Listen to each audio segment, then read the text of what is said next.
Hello, my name's Matthew Robert Payne, and this is a short video. Sorry for the background not being particularly exciting.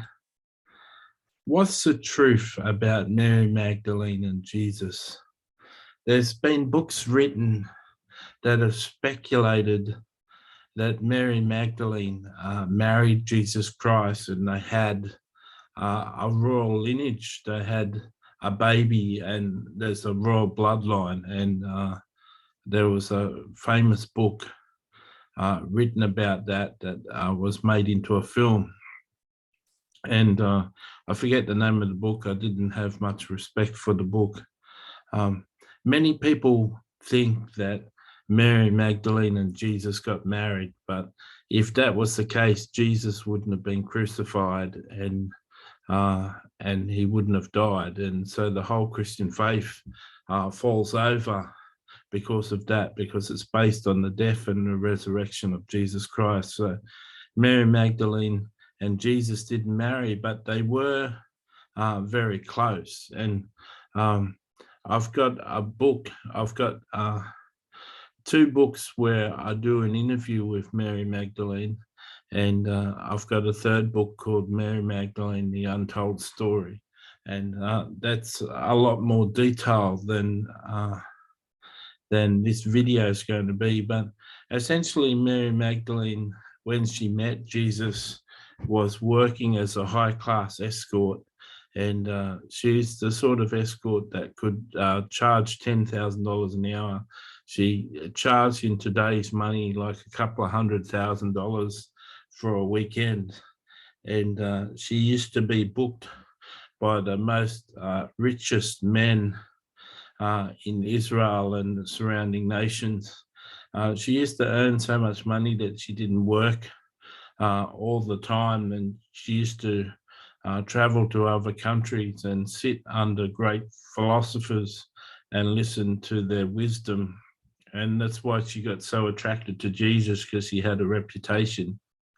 And the first time she appeared, she used to get carried around in those carriages where four men used to carry something. Four men used to carry her in the carriage, and she used to get carried around in one of them. And she was one of the richest females in Israel.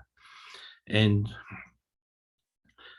when she first approached Jesus, she came with a scarf over her face and came in disguise, and didn't want anyone to know. She sat up the back. People turned around and they said, "It's Mary, it's Mary." And she had quite the reputation. Jesus preached on a scripture out of Jeremiah that says it doesn't matter how much money you've got, it doesn't matter how mighty you got. What matters is that you know the living God and how he judges. And then he went through each point and cut her to pieces. Just his sermon just cut her to pieces, and she left crying. And he did that a number of times to her. Every time she turned up, he was preaching a message direct to her. And she was the woman that came to the Pharisee's house and washed Jesus' feet with her tears and perfume. It doesn't say Mary Magdalene there, but it says a woman of ill repute. And the Pharisee thought in his mind, if Jesus was really a prophet, he'd know what sort of woman this woman was. And Jesus said to the woman, he that's been forgiven much loves much. And Mary Magdalene had a tremendous love. When Mary Magdalene came and washed his feet, that was her repenting and hoping that Jesus would accept her despite her sin. And Jesus accepted her, and he asked her to be one of his disciples and travel with him. And that was around the same time that he had his mother join him. So he had a number of women that joined him. It says in scriptures that she supported Jesus out of her income. Mary Magdalene did. So Jesus washed her sins so clean that he accepted money from prostitution. and from her revenue source to fund his ministry.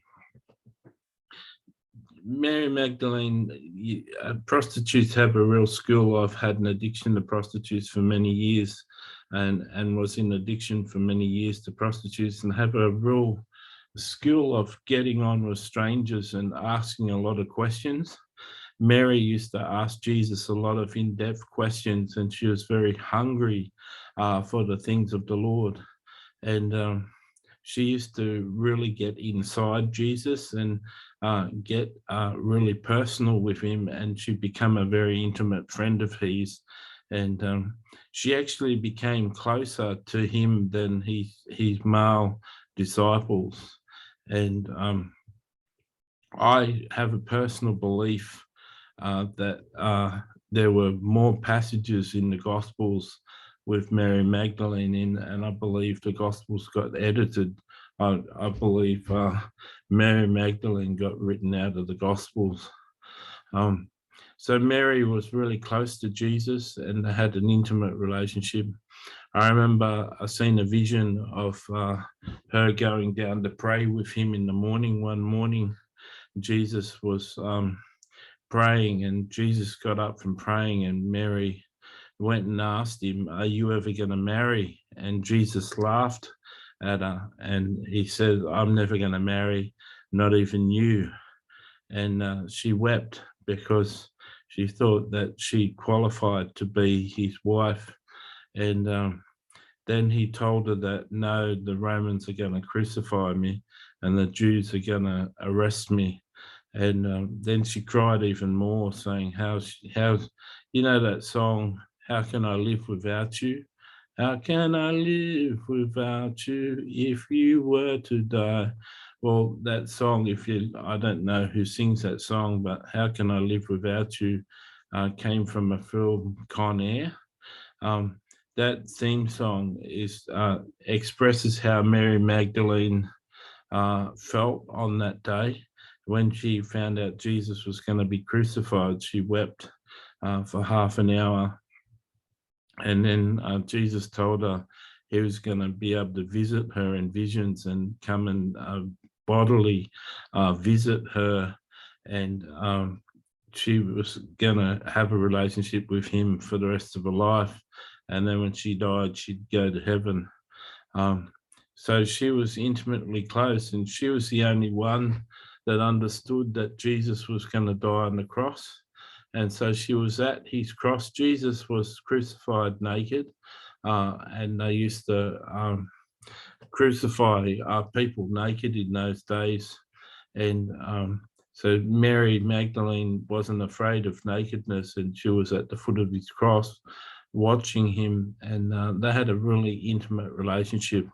And more can be found about Mary Magdalene in my book, Mary Magdalene, The Untold Story. And so if you want to go to the description tag underneath this video, I'll list the 2 interview books I had with Mary Magdalene, and I'll list Mary Magdalene, The Untold Story in the description tag, and you can buy them for 99 cents on Amazon Kindle. And I want to tell you that I operate a prophetic website where I do personal prophecies for people.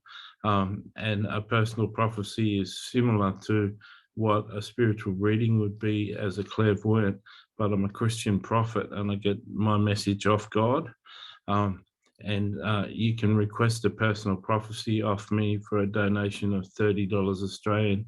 And I also do a service called a Prophetic Destiny Blueprint, where I outline 9 spiritual reasons why you're on earth, and your destiny, what your destiny is, and what your purpose is in life.